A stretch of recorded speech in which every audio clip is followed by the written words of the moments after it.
Hi കൂട്ടുകാരെ, മമ്മാൻ കുട്ടീസിൻ്റെ പുതിയ ബ്ലോഗിലേക്ക് ഏവർക്കും സ്വാഗതം. അപ്പം ഞങ്ങളുടെ വീഡിയോ ആദ്യമായിട്ടാണ് കാണുന്നതെങ്കിൽ ലൈക്ക്, ഷെയർ, കമൻറ്റ്, സബ്സ്ക്രൈബ്. അപ്പം ഞങ്ങൾ ഇന്ന് ദേവാലയത്തിലേക്ക് പോകാൻ കുഞ്ഞിനെ ആദ്യം ഒരുക്കി. ഇന്ന് സൺഡേ ആണല്ലോ, നമുക്ക് രാവിലെ ദേവാലയത്തിൽ പോയി വേണം രാവിലത്തെ ദിവസം നമുക്ക് ആരംഭിക്കാനായിട്ട്. അങ്ങനെ ഞങ്ങൾ ദേവാലയത്തിൽ പോയി കുർബാനയ്ക്ക് ശേഷം സൺഡേ സ്കൂള്, പിന്നെ ഞങ്ങൾക്ക് ബൈബിൾ കലോത്സവം വരുവാണ്, അതിൻ്റെ പ്രാക്ടീസ് ഇതെല്ലാം കഴിഞ്ഞ് ഞങ്ങൾ വീണ്ടും തിരിച്ചു പോന്നു. ഞങ്ങളുടെ ദേവാലയവും ചുറ്റുപാടും എല്ലാം നിങ്ങൾക്കിപ്പം പരിചിതമായിരിക്കും.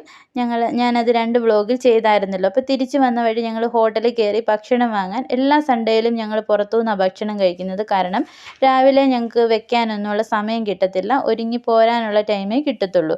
എന്നിട്ട് ചേട്ടായി പുറത്തേക്ക് പോയി ഭക്ഷണം വാങ്ങാൻ ഞങ്ങൾ കുഞ്ഞിനെയൊക്കെ കളിപ്പിച്ചുകൊണ്ടിരിക്കുകയായിരുന്നു. തിരിച്ച് വീട്ടിൽ വന്നു.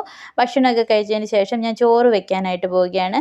ഇന്ന് ഞാൻ കുക്കറിൽ എങ്ങനെ നന്നായി നമുക്ക് ചോറ് വേവിച്ചെടുക്കാമെന്നൊരു വീഡിയോ ചെയ്യുന്നുണ്ട്. ജസ്റ്റ് ഇതിലൊന്ന് കാണിച്ചെന്നേ ഉള്ളൂ. അപ്പം അതെല്ലാവരും കാണണം. വീഡിയോ ഉടനെ വരുന്നതായിരിക്കും. അതെല്ലാവരും കാണണം. ലൈക്ക്, ഷെയർ, സബ്സ്ക്രൈബും തരണം. അപ്പോൾ ഇന്ന് മുതൽ ഞങ്ങൾക്ക് നോയമ്പ് ആരംഭിക്കുകയാണ്, 8 നോയമ്പ്. അപ്പോൾ ഇന്ന് മുതൽ ഞങ്ങൾക്ക് വെജിറ്റബിളാണ് കറി. അപ്പോൾ ക്യാരറ്റ് തോരന്, കടലക്കറി, മുട്ട പൊരിച്ചത്, ഇതാണ് ഇന്ന് ഞാൻ റെഡിയാക്കുന്നത്.